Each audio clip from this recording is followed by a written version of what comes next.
आज हम लोग क्लास 12 की सेकेंड चैप्टर पढ़ेंगे, इलेक्ट्रिक पोटेंशियल एंड कैपेसिटेंस।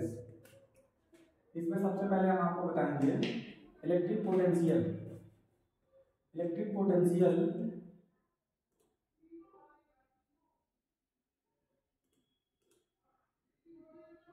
इसे साइंटिस्ट ने क्वांटिटी एज्यूम किया है। This is the assuming.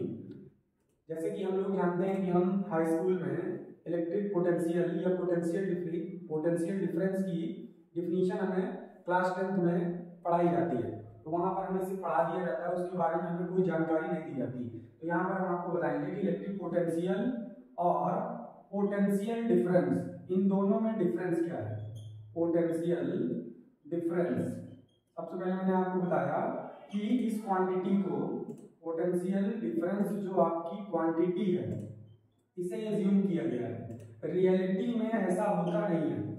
सबसे पहले आपको ये समझ में आना चाहिए, इलेक्ट्रिक पोटेंशियल या पोटेंशियल डिफरेंस जो क्वांटिटी आप फिजिक्स में पढ़ते हैं, ये आपकी एज्यूम की गई क्वांटिटी है। इसमें आपको बताया जाएगा कि पोटेंशियल डिफरेंस किस प्रकार से बिहेव करता है। तो हम आपको बताएंगे आज कि पोटेंशियल डिफरेंस कैसे बिहेव करेगा और इसको हम कैसे फंक्शनलाइज कर सकते हैं अपने रियल लाइफ में। तो यहाँ पर हम देखेंगे कि पोटेंशियल डिफरेंस, जैसे हमने सपोज किया कि एक पॉइंट ए है और एक पॉइंट बी है। ये पॉइंट आपका ए हो गया, ये पॉइंट आपका बी हो गया।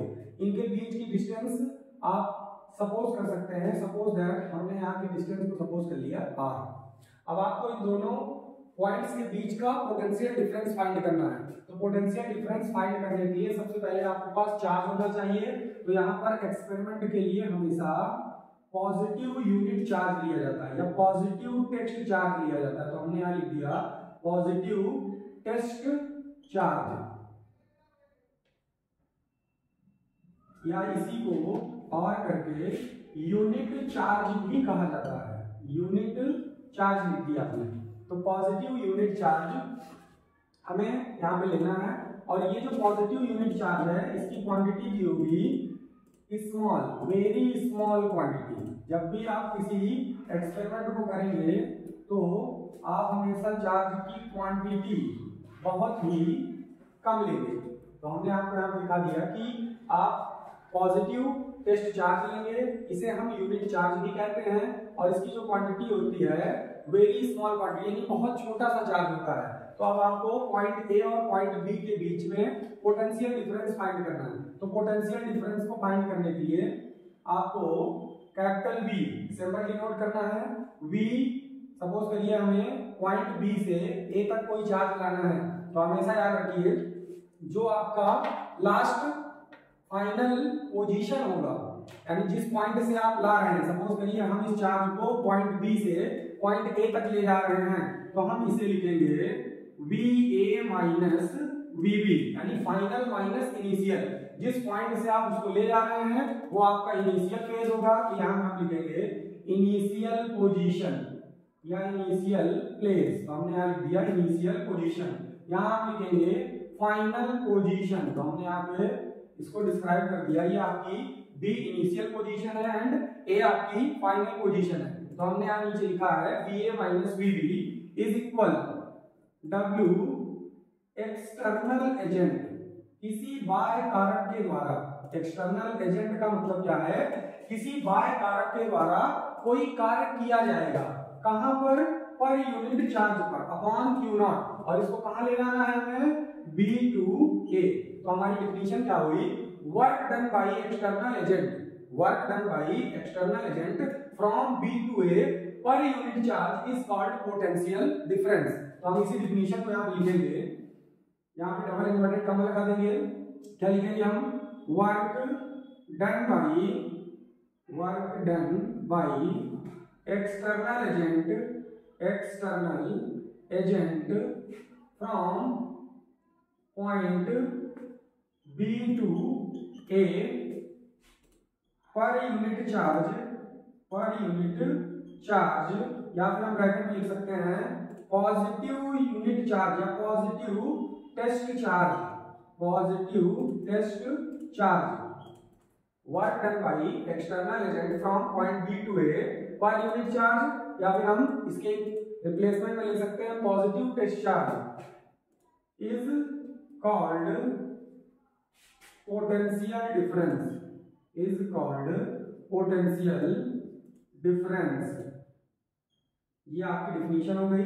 अगर हम इसी डिफिनीशन को हिंदी में लिखना चाहें तो क्या लिखेंगे, क्या लिखेंगे, डबल इन्वर्टेड कॉमा के अंदर किसी बाह्य कारक के द्वारा, किसी बाह्य कारक द्वारा, किसी बाह्य कारक द्वारा परीक्षण आवेश को बिंदु B से A तक लाने में किया गया कार्य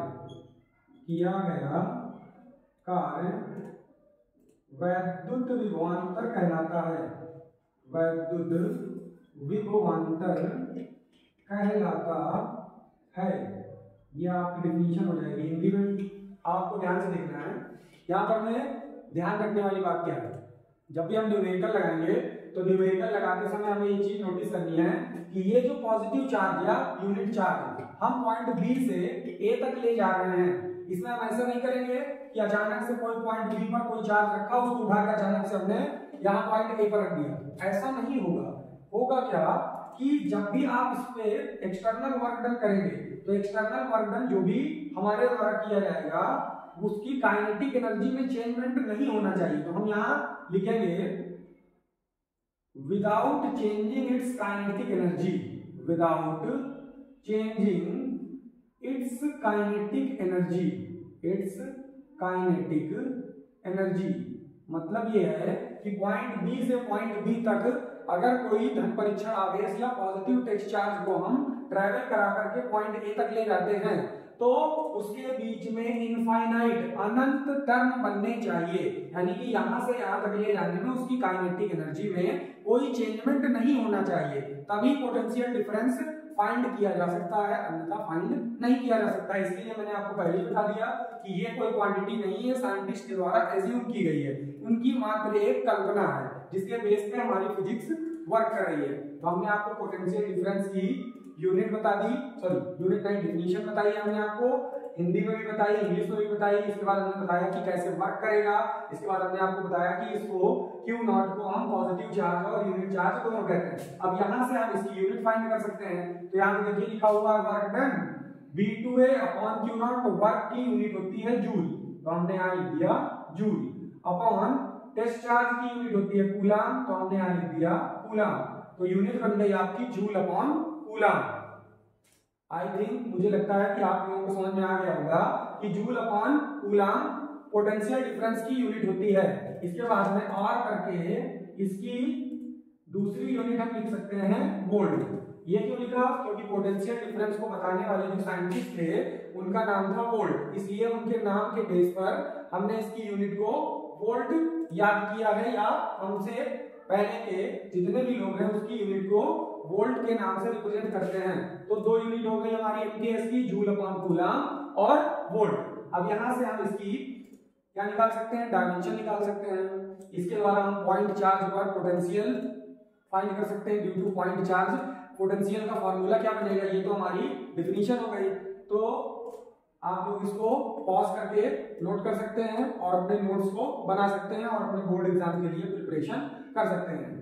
अब मैं इसे इरेज करके इसके आगे इसकी यूनिट निकाल के दिखाऊंगा। इसके बाद ड्यू टू पॉइंट चार्ज मैं आपको पोटेंशियल या पोटेंशियल डिफरेंस की एक डेरिवेशन करके दिखाऊंगा। उससे पहले मैं आपको पॉइंट ए और बी को चेंज करके इनफाइनाइट से किसी पॉइंट तक ले जाने के लिए पोटेंशियल का फॉर्मूला भी निकाल के दिखाऊंगा। तो हम इसे इरेज करने जा रहे हैं, आप इसे पॉज करके नोट कर सकते हैं। अब हम इसकी पोटेंशियल डिफरेंस की यूनिट फाइंड करेंगे, जिसकी हेल्प से आपको डायमेंशन फाइंड करना आसानी से आएगा। तो ध्यान से नोट्स बनाते रहेंगे। हमने कहा पोटेंशियल डिफरेंस की डायमेंशन फाइंड करनी है। पोटेंशियल डिफरेंस पोटेंशियल डिफरेंस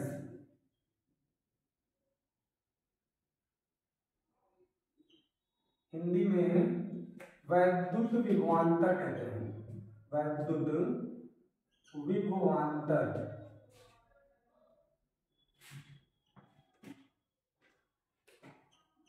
अब ध्यान से देखेंगे, हमारा फॉर्मूला आया था VA minus VB is equal work done by external agent from B to A upon per unit charge. तो हमने आपसे कहा था वर्क की यूनिट होती है जूल, तो हमने यहाँ जूल लिखा। यूनिट चार्ज की यूनिट होती है कूलाम, तो हमने यहाँ लिख दिया कूलाम।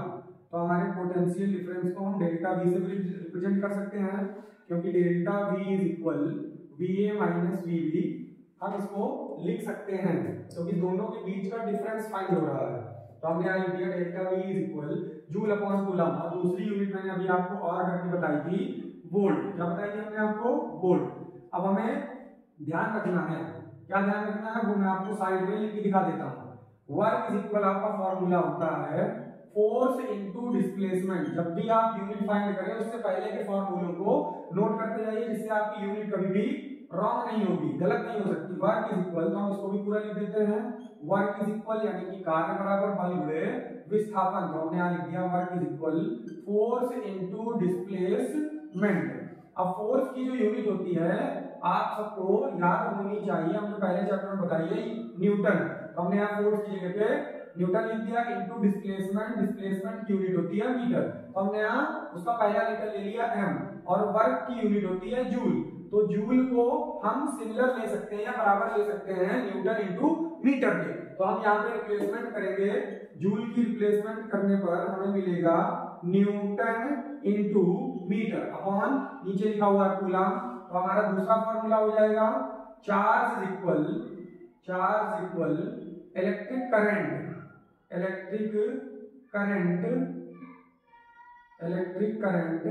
इनटू टाइम, यानी कि Q इज इक्वल IT।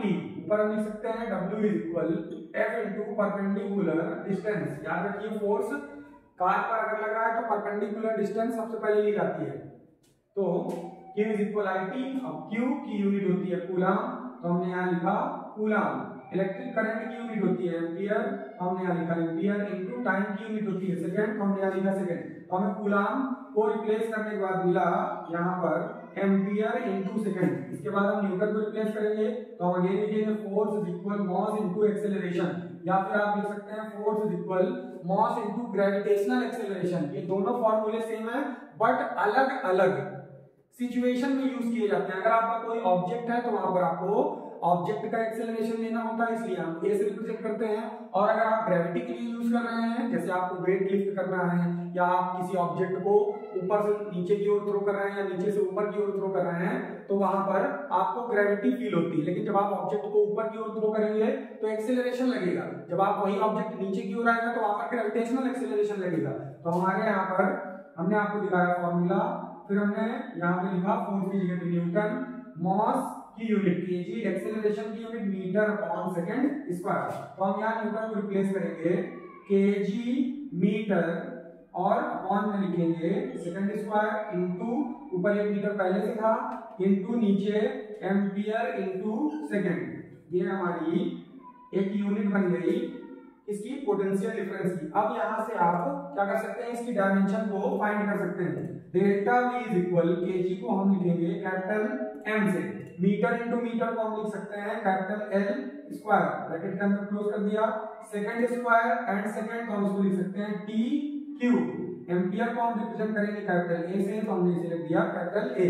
अब इसे लिखने का सही तरीका क्या है, सबसे पहले मास, उसके बाद लेंथ, उसके बाद क्या लिखेंगे टाइम, उसके बाद लिखेंगे इलेक्ट्रिक करंट। तो हम इसे आगे लिखेंगे m l स्क्वायर t की पावर -3 a की पावर -1। ये आपकी पोटेंशियल डिफरेंस की क्या आ गई, डायमेंशन। तो आप इसको अपने नोट्स में बनाकर रख सकते हैं, क्योंकि आने वाले समय में आपके बोर्ड एग्जाम में ये आपके लिए बहुत ही हेल्पफुल होने वाला है। और जो मैंने आपके साइड में ब्रैकेट में सारी यूनिट लिखी हुई है और फॉर्मूलाज लिखे हुए हैं, इनको आप बार बार रिमेंबर करते रहिए, दोहराते रहिए, तो आपके बोर्ड पेपर में आपको हेल्प मिलती रहेगी। इसके आगे देखेंगे, हमने आपको अभी कहा था कि हम इनफाइनाइट से आपको नया फार्मूला निकाल के दिखाएंगे, और नोट्स बनाने के लिए ध्यान रखेंगे पॉज बटन का यूज जरूर करेंगे, पॉज करके नोट्स बनाते रहेंगे। अब ध्यान से देखिए, हमने अभी आपको पोटेंशियल डिफरेंस की डेफिनेशन बताई, यूनिट बताई, डायमेंशन बताई। इसके बाद हम आपको बताने जा रहे हैं, सपोज करिए आपके पास एक पॉइंट ए है और दूसरा पॉइंट हमने बी लिया था, तो उस बी पॉइंट को हम सपोज कर लेते हैं कि हमारा पॉइंट इनफाइनाइट पर है। जब भी कोई ऐसा सवाल आए कि आपके किसी एक पॉइंट को इनफाइनाइट सपोज किया गया है या पहले पॉइंट को ही इनफाइनाइट सपोज किया गया है, तो इनफाइनाइट पॉइंट पर आप हमेशा के लिए याद रखेंगे, एज्यूम करेंगे कि वहां का पोटेंशियल हमेशा जीरो होता है। ये बात मेरी हमेशा याद रखिएगा, इनफाइनाइट टर्म में आपको हमेशा याद रखना है कि वहां का पोटेंशियल डिफरेंस आपको हमेशा जीरो लेना है। तो अब हमने इस पर पोटेंशियल डिफरेंस की डिफिनेशन लगानी है। तो हमारा कोई पॉइंट चार्ज है Q0 और इसको इनफाइनाइट से लेकर के पॉइंट ए तक लाना है, तो हमारे यहाँ की डिस्टेंस हो जाएगी यहां से यहाँ तक इनफाइनाइट। अब आपको अगर इनके बीच का पोटेंशियल डिफरेंस फाइंड करना है, तो अभी हमने फॉर्मूला क्या लिखा था, VA minus VB equal work done by external agent from B to A upon Q0। तो हमने क्या कहा कि इनफाइनाइट पर पोटेंशियल को कितना एज्यूम किया गया है, जीरो एज्यूम किया गया है। तो हम यहाँ लिखेंगे VA minus zero, work done को हम लिखेंगे W, यूनिट चार्ज हमारा Q0। तो VA में से माइनस जीरो को अगर आप सब्ट्रैक्ट करेंगे तो आपका पॉइंट चार्ज कितना हो गया, VA is equal W upon Q0। यानी अगर आपको सिंगल पॉइंट पर या पोटेंशियल की डिफिनीशन को फाइंड करना है, तो हमेशा आप किसका एग्जांपल लेंगे, इनफाइनाइट से किसी पॉइंट तक ले जाने के लिए। तो कहीं कहीं पर आपको सिर्फ इलेक्ट्रिक पोटेंशियल की डिफिनीशन लिखनी होती है, तो इलेक्ट्रिक पोटेंशियल की डिफिनीशन लिखने के लिए आप लैंग्वेज लिख सकते हैं। अगर इंग्लिश में आपको लिखना है तो आप सेम टू सेम लैंग्वेज लिखेंगे। क्या लिखेंगे, work done by external agent from infinite two point, जो भी आप नाम लेंगे पॉइंट ए बी उसका नाम लिखेंगे, work done by external agent from infinite two point A पर unit charge is called electric potential. Hindi में अगर आपको डिफिनीशन लिखनी है तो आप क्या लिखेंगे, किसी बाह्य कारक के द्वारा अनंत से किसी बिंदु तक धन परीक्षण आवेश को लाने में किया गया कार्य क्या कहलाएगा, वैद्युत विभव कहलाएगा। और समझ में आ गई, ये आपको VA इज इक्वल इन फार्मूला मिल गया W upon Q0। Same unit रहेगी, इसकी यूनिट क्या होगी, जूल अपॉन कूलम। आप यहाँ तक के नोट्स बना सकते हैं। इसके बाद हम अगले लेक्चर में आपको ड्यू टू पॉइंट चार्ज इसका डेरिवेशन अलग से बताएंगे।